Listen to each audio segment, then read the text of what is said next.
La balado-diffusion de cette semaine est une présentation de JN Auto, vente et financement. Voiture presque neuve, plus de 35 véhicules électriques à partir de 50 $ par semaine. Des vélos électriques de livraison circuleront à Montréal. Une école de conduite de la Beauce rend une Tesla Model 3 disponible à ses élèves. Mazda offrira de nouveaux modèles de voitures électriques. Un événement particulier survenu lors de la présentation de la pièce de théâtre J'aime Hydro et un électromobiliste connu lui vient en aide. Honda cesse le diesel en Europe dès 2021. Rouler vert avec Stéphane Levert, on parle de la ville de Prévost. Guillaume André nous parle de modification de voitures à essence pour en faire des véhicules électriques. Mélanie Réaume nous parle de voitures électriques au féminin.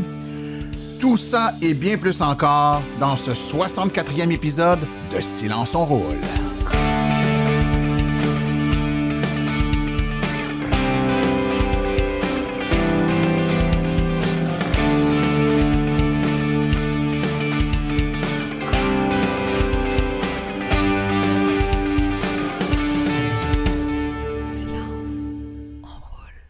Bonjour tout le monde, mon nom est Martin Archambault, je suis administrateur webmestre et porte-parole média de l'Association des véhicules électriques du Québec.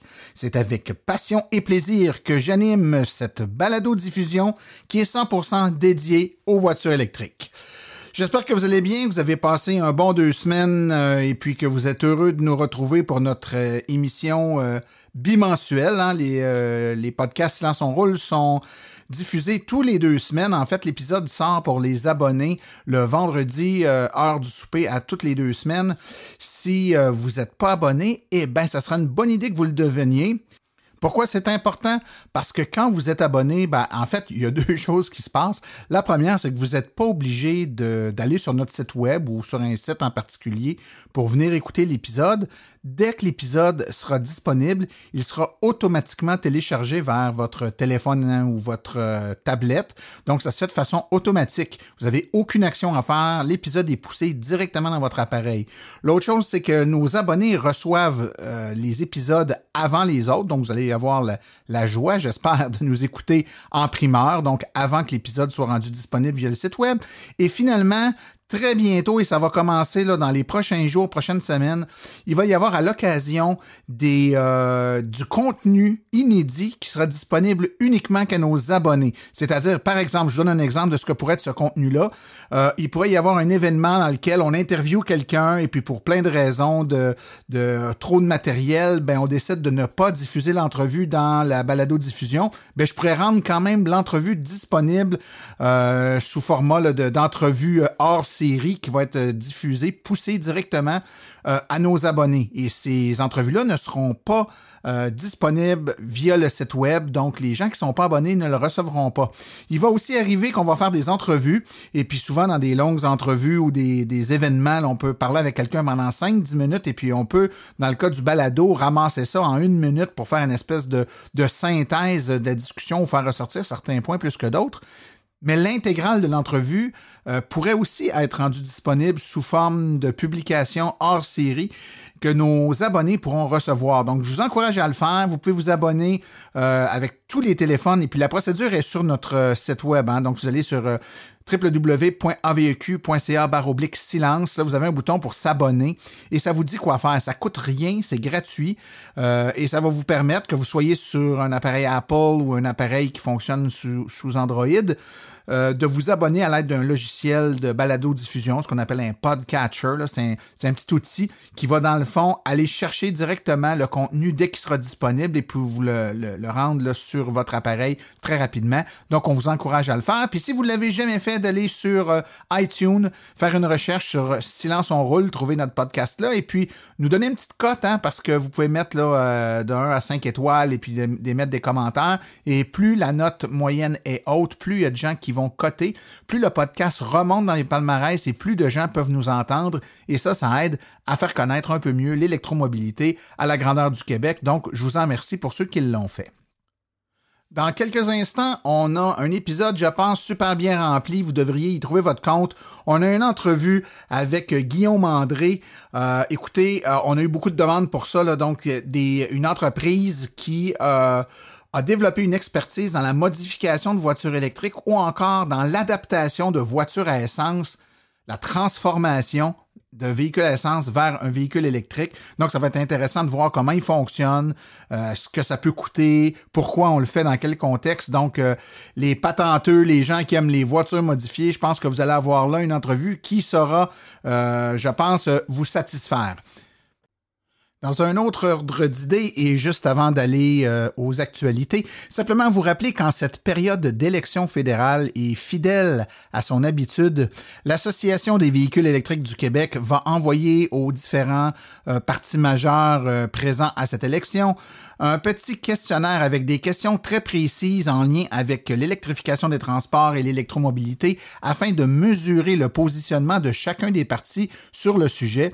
Évidemment, sur notre site web, les questions seront disponibles et au fur et à mesure que nous recevrons les réponses des différents partis, si réponse il y a, normalement on en reçoit, on pourra vous les publier et vous pourrez ainsi voir quelles sont les positions officielles des partis, des majeurs, des principaux partis, devrais-je dire, aux prochaines élections fédérales. Ça pourrait peut-être, qui sait, teinter votre choix lorsque vous irez dans l'urne dans les semaines qui suivront, là, au mois d'octobre.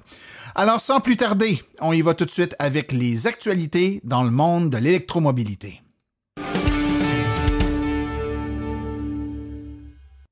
Les Montréalais devraient voir apparaître des vélos électriques tirant des remorques pleines de colis dans les rues du centre-ville au cours des prochains jours. Pendant la prochaine année, les poids lourds pourront décharger leurs marchandises dans des conteneurs situés dans les stationnements arrière de l'ancienne gare d'autocars de Montréal, au coin des rues Berry et Ontario, évitant ainsi de circuler dans le centre-ville de Montréal. Des vélos cargo électriques prendront alors le relais afin de transporter les colis jusqu'au domicile des citoyens.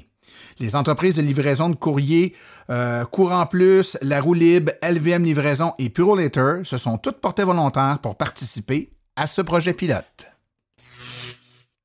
C'est à son bureau de Sainte-Marie-de-Beauce que l'entreprise Vachon École de conduite supérieure a eu le plaisir de présenter sa toute dernière acquisition, une Tesla Model 3 berline entièrement électrique. Ils désirent ainsi offrir aux étudiants de leur école de conduite, avec cet achat, une gamme complète de véhicules électriques et ils veulent en plus refléter la réalité de demain où la conduite d'une voiture électrique deviendra une action bien ordinaire, a expliqué Samuel Vachon, directeur adjoint. La Tesla est le troisième véhicule électrique disponible de l'école et animé par sa conscience environnementale, l'équipe a d'ailleurs amorcé l'électrification complète de sa flotte en décembre 2018. Mazda développe actuellement un nouveau véhicule électrique avec des prototypes montés sur une carrosserie croisée du style CX. Mais Mazda affirme cependant que ce nouveau véhicule électrique sera un tout nouveau modèle et non le châssis du CX-30 qui a été repéré sur des prototypes. On est encore aux spéculations, considérant que la voiture n'a pas encore été dévoilée et elle n'a pas été aperçue sous forme de prototype. Bien que Mazda n'ait pas annoncé la date de sortie, certaines déclarations laissent croire que le premier véhicule électrique de Mazda serait sur les routes en 2020. Il y a de cela quelques jours, notre collaborateur et membre de la page Facebook Ma Leaf une Passion, François Viault, est venu en aide à la comédienne Christine Beaulieu qui, lors de la présentation de sa pièce de théâtre J'aime Hydro, pièce dans laquelle une Nissan Leaf est mise en scène, la dite Leaf avait un problème de démarrage dû à la batterie 12 volts sous-utilisée qui a fini par se décharger. Le véhicule refusait d'entrer sur scène. Alors, n'écoutant que son courage, François est allé donner un coup de main live pendant le spectacle pour assurer la bonne marche de la représentation. On va vous faire écouter un court extrait d'une entrevue que j'ai faite avec François à ce sujet et je vous reviens tout de suite après là, avec des détails sur comment entendre l'intégrale de cette entrevue. Christine, dans le fond, je l'ai connue sur Facebook, dans notre groupe Ma Leaf une Passion. Elle était parue dans le groupe en 2016, je crois, 2015 ou 2016. Et puis, à ce moment-là, elle faisait... en fait, elle était devenue porte-parole, je crois, Équiterre.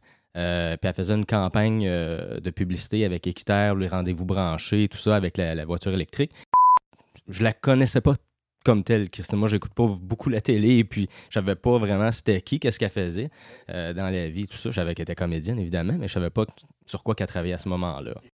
Écoute, c'est jeudi soir, je suis assis au restaurant avec mon garçon, puis on parle, puis à un moment donné, bon, je viens pour regarder mon Facebook. Fait que je regarde, puis je m'en vais sur le groupe Mali Fun Passion, et puis je vois un post de Christine. Christine qui a été quand même très active au niveau du groupe en 2016 lors de son voyage, mais après ça, je la voyais surtout ailleurs que sur le groupe comme tel. Puis là, je vois un post, ça dit est-ce que c'est normal que je branche la voiture et il n'y a pas de lumière bleue qui allume sur le tableau de bord, là, sur le dessus, comme si ça ne chargeait pas? Qu'est-ce que ça veut dire? J'allume, elle est dans la pièce J'aime Hydro, elle vient d'entrer sur scène, et là, je suis pas capable, j'ai aucune façon de savoir, est-ce qu'elle a eu le temps de le dire à quelqu'un? Est-ce qu'elle a eu le temps d'expliquer? Est-ce que les gens savent quoi faire? Fait que là, je me suis dit non, je vais embarquer, je vais y aller, puis on verra, advienne que pourra. Tant mieux s'ils auront réglé le problème, mais au moins, je serai allé voir, j'aurai la conscience tranquille. Là, il me dit, écoute, il dit, Christine est en train de faire le show. Il y a un rideau derrière elle. La voiture est droite en arrière du rideau. Fait que là, il ne faut pas faire de bruit, il ne faut pas faire de lumière. Fait que quand on va allumer la voiture, il ne faut pas que les phares allument parce que les gens vont le voir. Puis pendant qu'on parle bien pas fort, le système de son part dans la voiture, dans le fond. Et je dis, mais là, c'est quoi ça? Parce que Hydro-Québec nous a un jour rendus maîtres chez nous. Parce que construire une relation amoureuse qui a de l'allure, ça prend du temps. Et que notre relation avec Hydro-Québec ressemble de plus en plus à celle d'un amant ou d'une amante déchue. Parce que j'aime.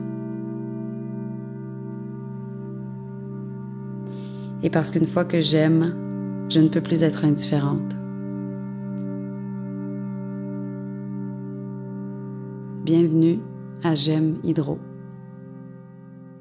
Alors voici ce court extrait que vous venez d'entendre, l'intégrale de l'entrevue qui dure plus de 20 minutes avec notre ami François Villot est disponible uniquement pour les abonnés du podcast. Donc, l'entrevue ne sera pas rendue disponible sur le site web ou encore sur Facebook. Pour la recevoir, vous devez être abonné avec un logiciel de podcast, un podcatcher, que ce soit via Apple Balado, iTunes, Google Play, Spotify, TuneIn. Donc, c'est la seule façon que vous pourrez écouter cette entrevue. Elle sera diffusée dans les prochains jours, donc les abonnés, vous la recevrez automatiquement sous forme d'un épisode spécial hors série, l'entrevue complète avec François Villot sur son expérience de dépannage lors du spectacle J'aime Hydro.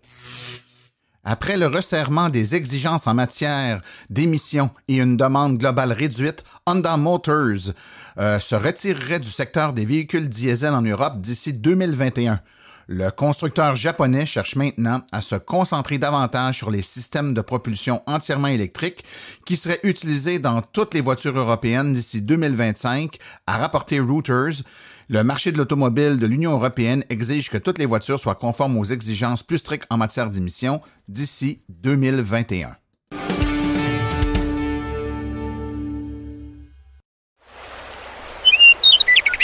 Roulez vert avec Stéphane Levert.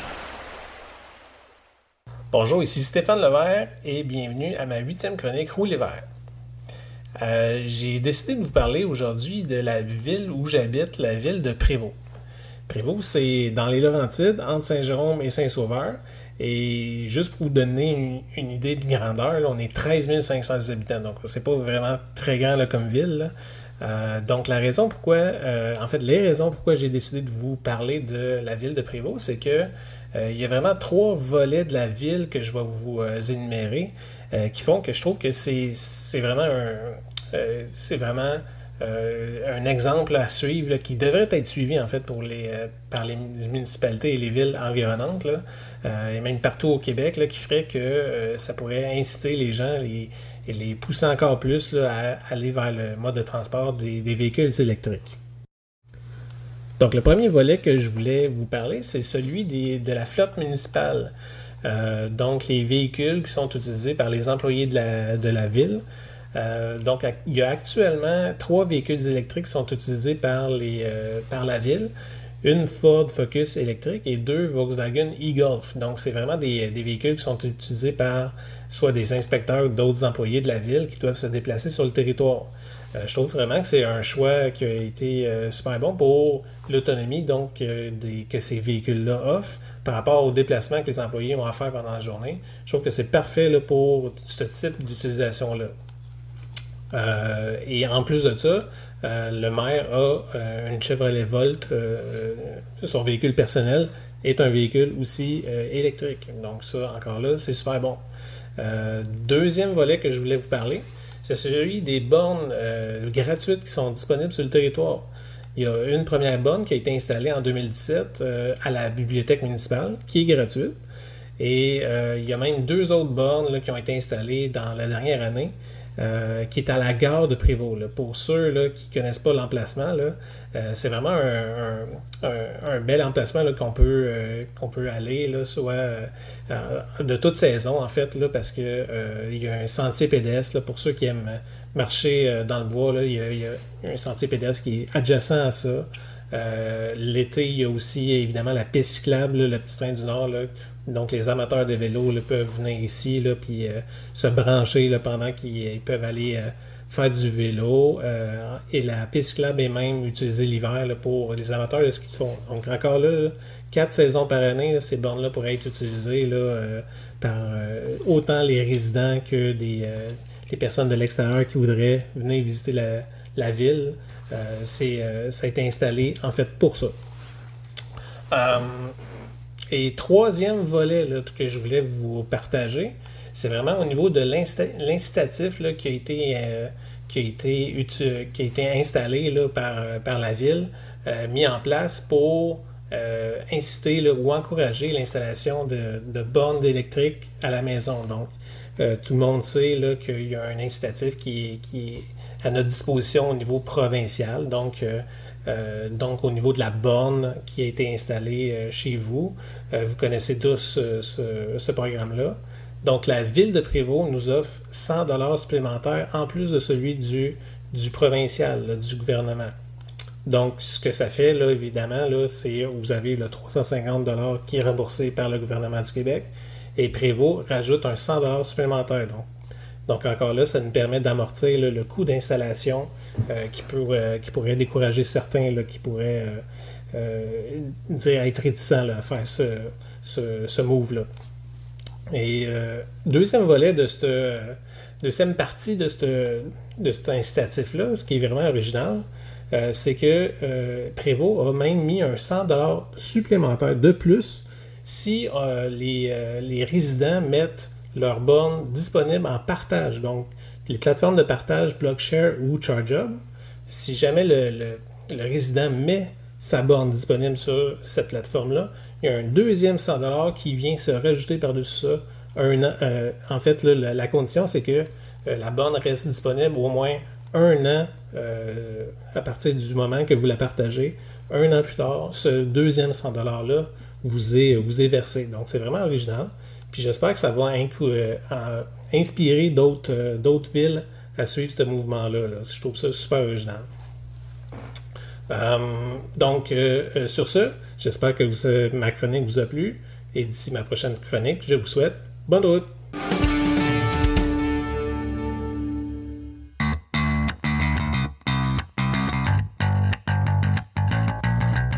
Vous êtes intéressé à faire le saut pour une voiture électrique? Vous considérez choisir une voiture d'occasion? Rendez-vous chez JN Auto. Avec plus de 35 modèles presque neufs en stock, c'est définitivement le chef de file lorsque vient le temps de vous procurer un véhicule électrique.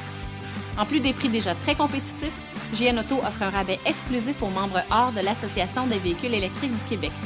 Une réduction supplémentaire de 299 $ plus taxes sur le prix affiché au financement d'un véhicule entièrement électrique ou hybride rechargeable. Consultez notre liste de voitures au www.jnauto.com.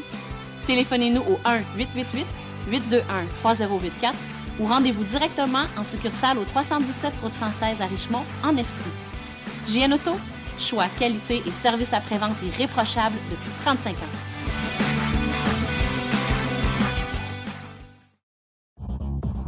Ici Daniel Breton.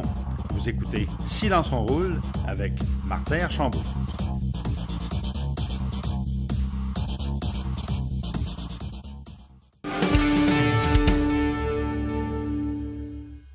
S'il y a un sujet où on s'est fait poser une tonne de questions au fil du temps, c'est tout ce qui touche les modifications aux véhicules, que ce soit la modification d'un véhicule à essence pour le transformer en véhicule électrique ou encore les modifications possibles sur d'existants véhicules électriques.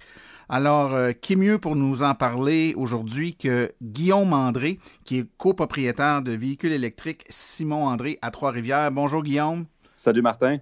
Ça va bien? Ben oui, toi aussi. Super bien. Merci de prendre du temps avec nous aujourd'hui. Écoute, c'est un sujet qui intéresse beaucoup, puis je pense que tu peux comprendre pourquoi. Puis, en fait, c'est drôle parce qu'en me préparant pour l'entrevue, j'étais en même temps en train de regarder, on recevait à l'AVEC, là, on achète les banques de données de la Société de l'assurance automobile du Québec pour produire des statistiques. Et puis, il y a toujours des écarts là, entre les chiffres que la SAC nous donne puis d'autres données avec lesquelles on les croise. Puis, bon, outre certaines erreurs ou en tout cas des nuances d'interprétation de ce qu'est un véhicule électrique pour nous puis pour eux, il y a aussi le volet des véhicules qui ont été modifiés, c'est-à-dire que c'est pas un modèle de véhicule qui est typiquement fait pour être électrique, mais il a été modifié puis il est rendu électrique. Donc, est-ce qu'on le calcule dans nos statistiques? On le calcule pas. Puis ça m'amenait à réfléchir au fait que effectivement, il y a des véhicules qui n'étaient pas à l'époque, au moment où ils ont été construits, des véhicules électriques et qui le sont devenus par modification. Fait que j'aimerais ça que tu nous en parles un peu aujourd'hui. Est-ce que ce genre de modification-là est réalisable sur n'importe quel type de voiture à essence? C'est-à-dire que j'arrive avec n'importe quel modèle à essence chez vous, puis je te dis, fais-moi un véhicule électrique avec ça. Est-ce que ça marche comme ça? Oui, bien, c'est sûr que la question, est-ce qu'on peut faire ça? Ben, la réponse, bien souvent, ça va être oui, mais est-ce qu'on a le budget pour le faire? Et c'est quoi le but derrière ça? C'est quoi l'intérêt? Je te donne un exemple. Quelqu'un qui vient me voir, qui me dit je veux modifier mon Dodge Caravan, je veux le transformer électrique. Bien, OK, il n'y a pas de problème, on peut le faire, mais ça risque de coûter 100 000 là. Oh, tout de suite, hein, c'est sûr que c'est pas le budget qu'on avait pensé. Mais c'est ça qui est le problème, c'est qu'il faut tout le temps faire un prototype. C'est ça qui coûte cher, c'est le premier à produire. OK. Mais est-ce que le modèle sur lequel vous allez faire le prototype doit avoir certains prérequis, donc de préférence des modèles qui ont telle caractéristique plutôt que telle autre, ou ça peut vraiment être n'importe quoi, ça ne change rien pour vous autres? Bien, c'est ça. Là, il faut regarder pourquoi on veut transformer un véhicule à essence, le transformer électrique. Donc, moi, je suis comme le véhicule qu'on a fait, qui est la Honda S2000 électrique. Donc, c'est un véhicule à essence qu'on a transformé 100% électrique. Bien, c'était un véhicule, premièrement, pour les performances. C'est un véhicule de course carrément qu'on a voulu faire. Donc, c'est sûr que c'est un projet qui a coûté, c'est pas mal ça, on va dire 100 000 $. Donc, c'est sûr que si on veut vraiment transformer un autre véhicule pour le souci d'économie, bien, on ne pourra jamais arriver avec des manufacturiers qui vont sortir des véhicules à 50 000 $ qui ont 400 km d'autonomie et plus. OK. Et quand le véhicule arrive, là, tu parlais du L2000, quand le véhicule t'arrive, bon, évidemment, j'imagine que vous enlevez tout ce qui est en lien avec la motorisation à essence, le réservoir d'essence, le moteur à essence, même la transmission, le radiateur, toutes ces pièces-là, vous enlevez tout ça, vous le videz complètement? Oui, bien c'est ça. Première étape, hein, c'est de tout enlever. Donc, tu as dit moteur, transmission, l'échappement, le système d'injection, qu'est-ce qui est essence. On enlève tout ça et après ça, il faut regarder bien, où est-ce qu'on va installer nos composantes principales. Bien là, le composant principal, c'est la batterie. Après ça, la motorisation, donc le moteur. Après ça, bien, le chargeur, tout ce qui est après ça, les modules électroniques. Il y a quand même beaucoup de choses. Puis on a beaucoup de systèmes de refroidissement aussi qui vont avec ça. Donc, c'est vraiment de faire après ça un plan, d'installer toutes nos composantes. Mais le gros du travail, c'est vraiment l'électronique derrière ça. C'est là qui est l'enjeu. OK. Tu sais, on s'imagine très bien que, par exemple, Nissan, quand ils fabriquent des livres, ben ils ont un modèle de moteur qu'ils achètent en milliers d'exemplaires, qu'ils font fabriquer en milliers d'exemplaires, qu'ils vont installer dans leur voiture, des batteries, la même affaire. Là, vous autres, quand vous faites quelque chose à l'unité comme ça, vous ne faites pas designer un moteur puis des batteries, vous devez prendre du matériel existant, j'imagine, vers quoi vous vous retournez comme composante, autant pour la batterie, le système de gestion électronique, le chargeur. Vous vous tournez vers quelle composante, quelle marque ou quelle technologie? Ben, nous autres, ce qu'on fait, c'est vraiment, on fait la récupération de pièces existantes, donc des véhicules qui ont été accidentés puis qu'on a achetés pour les pièces, on va les démonter. On vend beaucoup de composantes comme justement les batteries, les moteurs, les chargeurs, tout ça, des gens qui veulent faire soit des projets pour on va dire des power walls, des accumulateurs d'énergie, mais aussi des gens qui veulent convertir leur véhicule électrique. Fait que c'est ça peut être un véhicule routier, mais ça peut être un véhicule hors route aussi. Donc là, nous, on va, par exemple, démonter, on va dire un Chevrolet Bolt. Ben là, on a une batterie, on a un moteur électrique, on a un chargeur, tout ça. Bien, toutes ces pièces-là peuvent être récupérées pour faire d'autres véhicules, faire d'autres projets après ça. Donc là, après ça, c'est de tout faire fonctionner ça ensemble. C'est vraiment là que c'est complexe parce que il y a tout ce qui est les réseaux de communication entre les modules puis toutes les protections aussi. Donc là, il y a deux avenues. Soit on transfère tout le stock au complet du véhicule, ou sinon, ben on y va pièce par pièce, mais on peut faire des mélanges, comme nous qu'on a fait dans la Honda S2000. On a pris 2 batteries de Chevrolet Volt, des deuxième génération 2017. Donc, on a 2 batteries de 18 kWh total. Et nous, on a vraiment priorisé la performance. Donc, on a pris un moteur de Tesla P100D, le plus puissant, puis même il est modifié logiciel pour avoir encore plus de puissance. Et pourquoi on a choisi les batteries de Volt? Ben, c'est puissance versus espace. Parce que les batteries de Volt sont extrêmement puissantes, sont capables de délivrer beaucoup d'ampérage en peu de temps. Donc, c'est vraiment pour ça qu'on a pris ces composantes-là. OK. Ben, ça répond à une question que j'avais. Vous n'êtes pas tenu, si tu déshabilles une Bolt puis que tu prends les batteries de la Bolt, de prendre absolument le moteur de la Bolt, puis tu peux mélanger, mais ça doit demander à ce moment-là un peu de bidouillage. Ces pièces-là ne sont pas faites pour communiquer ensemble ou encore être adaptées directement. Donc, j'imagine que vous avez un peu de conception, d'ingénierie à faire pour faire fonctionner ces pièces-là qui ne sont pas prévues à l'origine pour travailler ensemble. Oui, comme tu l'as dit, là, c'est vraiment ça. Vraiment, c'est pièce par pièce, on va faire la rétro-ingénierie. Donc, c'est d'étudier comment ils fonctionnent et étudier les réseaux de communication aussi, puis toutes les commandes. Donc, c'est vraiment des commandes informatiques qui sont envoyées entre les composants. Puis là, c'est de réussir justement à tout décortiquer ça et savoir qu'est-ce que ça prend pour les faire fonctionner, puis à quoi servent tous les messages. Donc, on va parler justement de la batterie de la Chevrolet Volt. Ben, c'est beau mettre une batterie là, mais il faut la contrôler. C'est facile une batterie, là, l'installer, mais après ça, la contrôler, c'est ça qui est l'enjeu. Donc là, ce qu'il faut faire, c'est communiquer avec le BMS. Le BMS, c'est le Battery Monitoring System. Donc, c'est ça qui gère la décharge, la recharge, qui va protéger justement la température, le voltage pour être sûr que toutes nos cellules soient équilibrées égales. Donc, c'est ça qui est complexe. Donc là, c'est lui, il faut envoyer justement des messages pour qu'il soit content, puis aussi qu'il fasse toute la job de balancer et de gérer la batterie. C'est super intéressant. Est-ce que vous, quand vous fabriquez des véhicules custom, un peu comme ça, l'électrique, est-ce que vous vous tenez à des systèmes de recharge niveau 1, niveau 2, ou vous installez même des systèmes de recharge niveau 3? Bien, c'est ça. Dans les véhicules, présentement, on en a fait juste une conversion, puis on a des clients, justement, qu'on a vendu des composantes, donc des batteries, des moteurs, des chargeurs, tout ça, qui vont faire leur propre projet. Mais là, c'est vraiment où est-ce qu'on veut aller puis à quoi qui va servir notre véhicule. C'est sûr que si on veut un véhicule qui a beaucoup d'autonomie puis on va avoir une recharge rapide, bien là, c'est sûr que ça va prendre un chargeur embarqué, donc qui va faire niveau 1, niveau 2. Et aussi, bien là, on va avoir à choisir une charge CHAdeMO ou CCS Combo.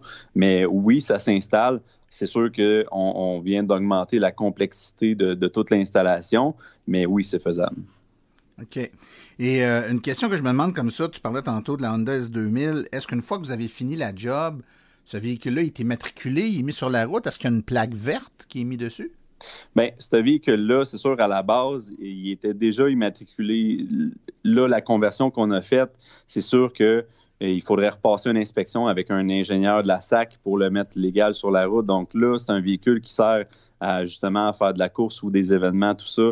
On a l'intention de le faire, d'aller comme cet hiver l'envoyer à l'inspection pour le certifier. Mais c'est sûr que c'est très complexe, puis surtout, c'est quand même assez nouveau aussi pour les ingénieurs de la SAC de certifier des véhicules comme ça parce que c'est complètement différent, surtout au point de vue sécurité, là, quand on parle de batterie et de haut voltage. OK. Est-ce que tu as une idée combien il peut y en avoir sur nos routes là, du Québec, des véhicules à essence qui ont été modifiés en véhicules électriques puis qui circulent là, sur une base plus ou moins courante, là? C'est quand même assez difficile à dire, mais on suit quand même ça de près, les projets.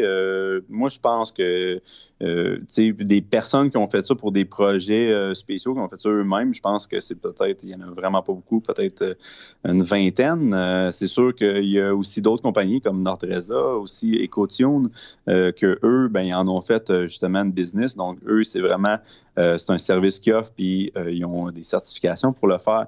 Fait qu'eux, ils en ont vraiment fait une business de le faire. Ouais. Écoute, ça m'amène à aller dans un autre volet complètement, mais qui n'est pas si éloigné que ça non plus. C'est les modifications qui peuvent être faites maintenant sur un véhicule électrique pour lui donner des caractéristiques ou des résultats un peu différents. Par exemple, prendre, je ne sais pas moi, une vieille Leaf avec une batterie de 24 kWh qui commence à être dégradée un peu, puis lui greffer une batterie plus grosse, par exemple, de 40 kWh. C'est des choses que vous faites aussi? Oui, ben on a fait ça récemment. Donc, on était les premiers au monde à faire ça de cette manière-là. Donc, ce qu'on a fait, on a acheté une Leaf 2018 qui était accidentée, qui était perte totale, donc pour les pièces. Puis c'était la Leaf de ma conjointe, une Leaf 2012 qui était comme 69% de dégradation quand même. C'était problématique les 2011-2012, première année. Puis là, l'hiver, c'est catastrophique, comme 30 km d'autonomie. Donc là, ça répondait plus aux besoins. Il fallait vraiment faire quelque chose. C'était soit on change de véhicule ou il faut changer la batterie, ce qui fait pas de sens chez Nissan, comme c'est 20 000 $.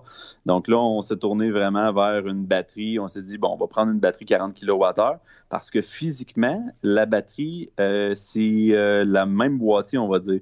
Donc, il n'y a aucune modification physique à faire. On a vraiment pris la batterie de la 2018 qu'on a boltée là. Là, l'enjeu, c'est vraiment la communication du véhicule. Parce que c'est pas le même nombre de cellules, hein?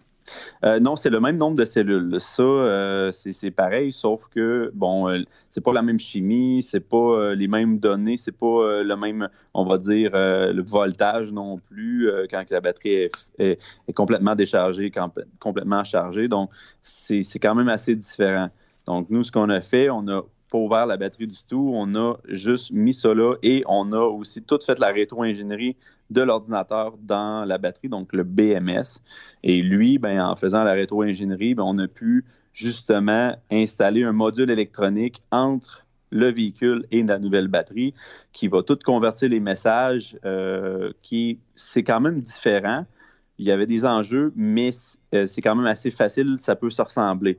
Donc, c'est vraiment, là, on est allé, le réseau de communication, c'est ça qu'on a modifié, puis là, pour que l'auto soit content et que la batterie soit contente. Donc, tout ce qui est décharge, recharge, balancement de cellules, c'est tout géré par le BMS. C'est vraiment l'avenue qu'on a pris. Donc, ta Leaf 2011-2012, au final, quand tu as terminé, elle se comporte comme une Leaf 2018, c'est-à-dire qu'à 100% de recharge, là, elle a 40 kWh ou à peu près d'énergie, puis 230-240 km d'autonomie. Donc, dans le fond, tu as les résultats, tu as exactement le même rendement que si tu avais acheté une Leaf 2018?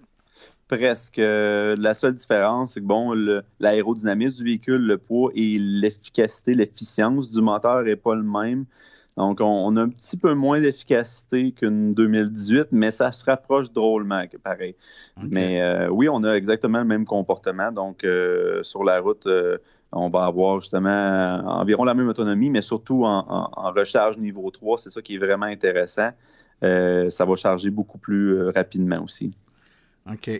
Et là, ben, c'est le même principe. Tes pièces, c'est des voitures accidentées. Tu récupères ça de là, puis c'est ça que tu greffes dans le fond. C'est le même principe qu'une transplantation cardiaque, finalement. Hein? On garde des morceaux qui sont encore bons, puis on le transpose dans un body qui, lui, est encore bon, puis on refait quelque chose de nouveau avec tout ça, là. C'est ça. Ben, c'est quand même c'est de la belle récupération. Premièrement, ben, le donneur d'organes, la Leaf 2018, justement, qui était accidenté pour les pièces, bon, on a récupéré la batterie, mais aussi beaucoup d'autres pièces qu'on a revendues qui vont servir à réparer d'autres véhicules accidentés. Après ça, ben, la batterie aussi de la 2012 qu'on avait, donc les plus vieilles batteries, eux sont aussi récupérés, soit qui vont être démontés en pièces pour vendre cellule par cellule pour des projets d'accumulateurs d'énergie pour mettre dans des chalets, des choses comme ça. Donc, ces batteries-là, s'en vont pas à la poubelle du tout. C'est comme le deuxième cycle de vie qui commence la batterie. Okay. Donc, ça, c'est super intéressant aussi. Cette modification-là, ben, c'est quand même assez abordable, on va dire. Au lieu de changer de véhicule, ben, ça va coûter 10 000 $, mais là, on vient de tripler l'autonomie du véhicule. Oui, excellent. Donc, là, tu dis 10 000 $, c'est un ordre de grandeur de ce que ça peut coûter pour une transformation comme celle dont tu viens de parler? Oui, bien, je vous dirais ça va jouer dépendamment dans quel véhicule qu'on va greffer là, la batterie, mais si on parle, mettons, de mettre une 40 kWh dans une Leaf 2011-2012 qui a entre 60 et 80 % de dégradation, c'est vraiment ce que ça va coûter installer tout ça.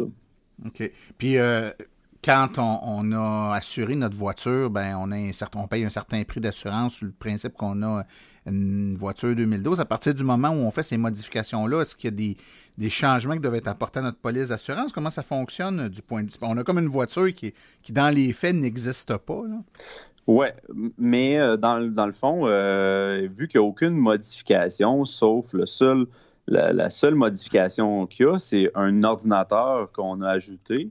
Mais physiquement, il n'y a aucune autre modification, mais il n'y a rien de dangereux, puis c'est vraiment fait selon les règles de l'art. Donc, c'est sûr que c'est un peu le même principe qu'un véhicule à essence qu'on va changer la batterie 12 volts pour en mettre une plus puissante.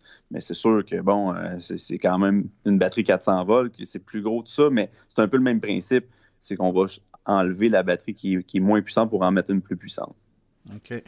Écoute, le temps file drôlement vite. Je vais te poser une dernière question. Je reprends mon analogie du don d'organes. S'il m'arrive un infarctus, je n'arriverai pas au centre de cardiologie avec quelqu'un qui amène mon corps et qui amène un cœur dans une glacière. C'est l'Institut de cardiologie qui a le cœur. Donc, j'imagine que c'est vous autres qui qui couraillez les morceaux, dans le fond, puis qui fournissez les morceaux. Si moi, j'ai une vieille Leaf, là, puis je songe peut-être à y donner une deuxième vie, je fais juste prendre rendez-vous avec vous autres, puis vous allez trouver les morceaux pour mettre dedans? Bien, c'est ça. Là. Il y a l'enjeu aussi de trouver les batteries parce que des batteries neuves, ça ne vient pas avantageux, c'est pas achetable. Donc là, trouver des batteries usagées, là, c'est l'autre enjeu. C'est sûr que nous, on regarde pour acheter Canada, États-Unis quand même, des prix abordables aussi. Donc là, c'est l'autre enjeu. Il va y avoir à un moment donné, je pense, une liste d'attente aussi pour ça. Parce que là, premièrement, on faisait juste les 2011-2012 qui faisaient plus de sens, donc les batteries les plus vieilles et les plus dégradées, mais aussi, on va pouvoir prendre des batteries, exemple, de 30 kWh pour mettre dans les plus vieilles ou même mettre des 40 dans les Leaf de 2011 à 2017 et même les nouvelles 62 kWh qui s'en viennent, on va être aussi capable de faire la même chose. Wow, c'est pas mal intéressant. Écoute, Guillaume André, copropriétaire de véhicules électriques Simon André à Trois-Rivières, merci beaucoup d'avoir pris du temps avec nous aujourd'hui. Merci à toi, Martin.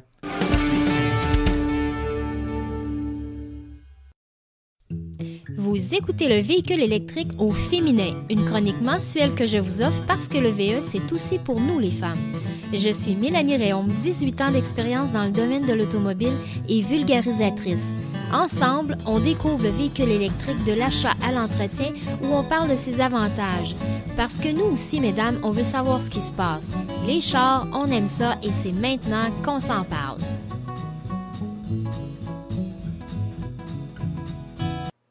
Bienvenue à cette 5e chronique du véhicule électrique au féminin. Je vous dis que je suis toujours heureuse de pouvoir être ici avec vous, mais cette fois-ci, je pense que je suis encore plus heureuse que d'habitude et je m'explique. J'étais au Festival Roulon électrique de Laval ce samedi 21 septembre, une journée magnifique et j'ai eu la chance de rencontrer quelques-uns d'entre vous, chers auditeurs, et c'est vraiment très, très agréable d'avoir pu mettre un visage sur vous qui m'écoutez d'un mois à l'autre. Donc, aujourd'hui, ça décuple le plaisir que j'ai à faire ma chronique. Aujourd'hui, j'avais envie d'apporter une réflexion par rapport à l'intérêt que les femmes ont sur le véhicule électrique. Je vous promets que le mois prochain, je reviens à ma série habituelle où je découvre le véhicule électrique avec vous, mesdames. Mais cette fois-ci, je trouvais vraiment la réflexion très pertinente. J'ai eu la chance d'entendre Martin Archambault et Daniel Breton dans une conférence en fin de semaine où, entre autres, Martin Archambault parlait des 11 ou 12 mythes reliés au véhicule électrique et ça m'a ramené à me rappeler une anecdote que j'avais vécue il y a quelques années. À une époque où je ne m'intéressais pas du tout à l'électromobilité, c'était vraiment à des lieux et des lieux de quelque chose qui m'attirait. Donc, je me suis rappelé, on était allés, moi et mon conjoint, souper chez des amis et l'ami en question, l'homme du couple, nous fait part de son nouveau véhicule dont il vient de faire l'acquisition, un véhicule électrique. Je me rappelle pas d'ailleurs le modèle qu'il avait, mais vraiment très, très heureux de son achat. Il nous en a parlé en long et en large et moi, de l'écouter d'une oreille. Et je me souviens d'avoir très clairement pensé, bon, monsieur s'est clairement acheté une bébelle pour s'amuser. Il aurait dû garder cet argent-là dans ses poches. Bon, vous voyez le genre de réflexion que je me suis fait à ce moment-là.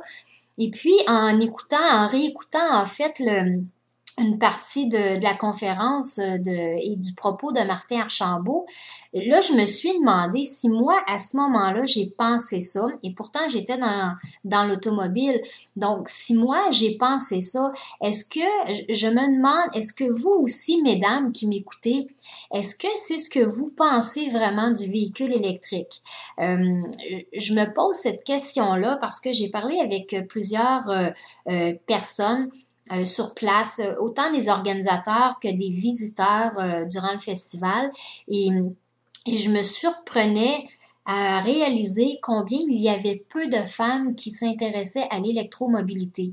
Il y a clairement une majorité d'hommes, puis souvent dans un couple, c'est l'homme et non pas la femme qui va avoir le véhicule électrique et je me suis demandé pourquoi. Est-ce que nous, les femmes, on a tendance à penser que le véhicule électrique est une bébelle qui amuse monsieur? Est-ce qu'on a tendance à penser peut-être que c'est compliqué à avoir comme véhicule, que c'est trop cher, que c'est pas pour nous? Et pourtant, je m'y intéresse depuis 1 an et demi environ et de plus en plus sérieusement pour me rendre compte que c'est un véhicule qui me semble idéal pour les femmes. Et là, je m'explique parce que ce n'est pas un propos qui se veut péjoratif du tout. On est occupé, on est très occupé, on a souvent la charge des enfants. C'est encore vrai que souvent, les messieurs sont un petit peu plus, et là, je ne veux pas généraliser, mais je pense que c'est quand même une tangente où les messieurs sont un peu plus à l'extérieur des foyers pour X raisons. Donc, les femmes, on a souvent la responsabilité du foyer, on a quand même nos carrières et à travers ça, on essaie d'avoir une vie sociale aussi. Donc, le véhicule électrique, c'est un véhicule qui n'est pas compliqué. Premièrement, on est moins souvent au garage parce qu'il y a moins de réparations mécaniques et d'entretien mécanique à faire sur un tel type de véhicule. Deuxièmement, on n'a pas besoin d'aller à la station d'essence, en tout cas, du moins, dépendamment du type de véhicule qu'on a. Si c'est un hybride, on va être moins souvent à la station d'essence de toute façon parce que ça consomme moins. Si c'est un 100% électrique, on n'a même pas besoin d'y penser. On se contente de brancher la prise à notre borne le soir en arrivant et de la débrancher le matin au moment où on part. Pas plus compliqué que le cellulaire. Donc, jusque-là, il n'y a pas de raison à ne pas avoir un véhicule électrique.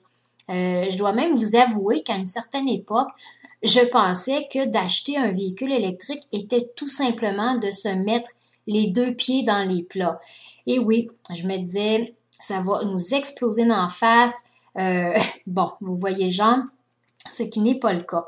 Il y a peut-être eu des risques à un moment donné, comme n'importe quel véhicule qui sort un nouveau modèle, une nouvelle technologie.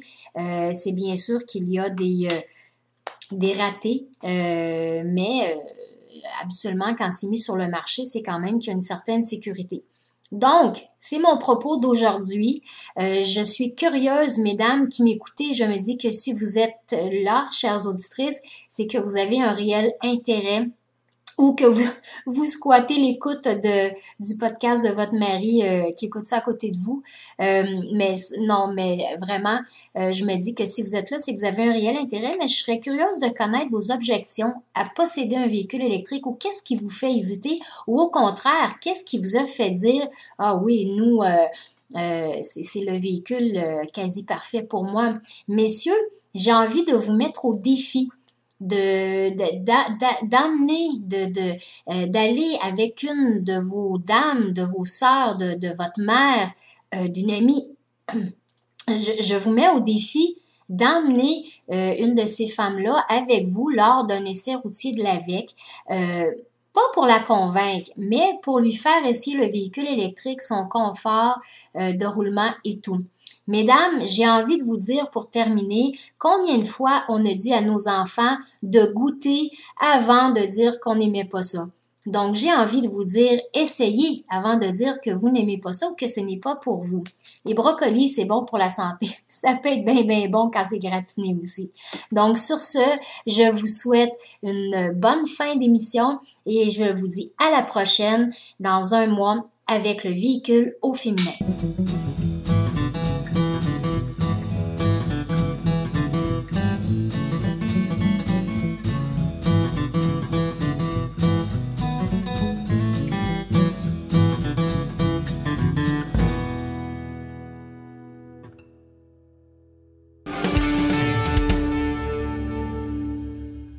Voici les événements à venir dans les prochaines semaines dans le monde de l'électromobilité. Le 28 et 29 septembre prochain, au stade Dupont-Ford, au 335 avenue du Parc à Saint-Jean-sur-Richelieu, c'est l'Expo Objectif Planète, essai de véhicules électriques, kiosque d'information, mini-conférence, kiosque zéro déchet, préinscription sur Roulon électrique. Le Roulon électrique, jeudi, le 3 octobre 2019, de 16h à 20h, c'est à la Caisse des Jardins de Saint-Étienne-des-Grès, avec des activités organisées par Environnement Mauricie en collaboration avec plusieurs partenaires. Encore une fois, préinscription sur Roulon électrique. On a également le rendez-vous éco-citoyen samedi le 5 octobre de 10h à 16h. C'est au Centre communautaire multifonctionnel de Kentley. Kiosque d'information, essai de véhicules électriques. Préinscription sur Roulon électrique.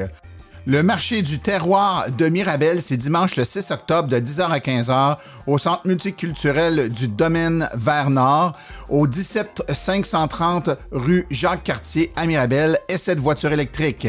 Il y a également le très populaire Salon du véhicule électrique de Saint-Hyacinthe du 25 au 27 octobre. C'est au centre BMO sur le site de l'Exposition agricole de Saint-Hyacinthe, exposant conférences et essais de voitures électriques. Et finalement, branché vers l'avenir, samedi le 9 novembre de 10h à 16h chez Euracine, 1080 rue Douglas à Saint-Jean-sur-Richelieu. Essais de véhicules électriques, kiosque d'information et conférences. Préinscription sur Roulon électrique.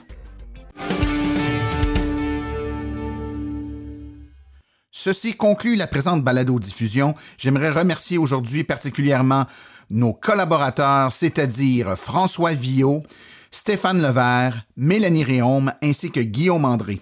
La reproduction ou la diffusion de l'émission est permise, mais nous apprécierions en être avisés. Toutes questions concernant l'émission peuvent être envoyées à l'adresse martin@aveq.ca et pour les questions générales regardant l'électromobilité ou l'association des véhicules électriques, veuillez plutôt écrire à info@aveq.ca. Pour vous renseigner et avoir accès à toute la documentation de l'AVEC, visitez le www.aveq.ca.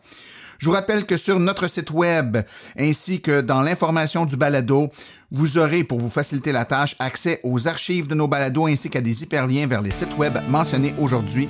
Le tout directement au www.aveq.ca/silence. Mon nom est Martin Archambault. Et d'ici le prochain balado, j'espère que vous attraperez la piqûre et direz vous aussi, silence, on roule.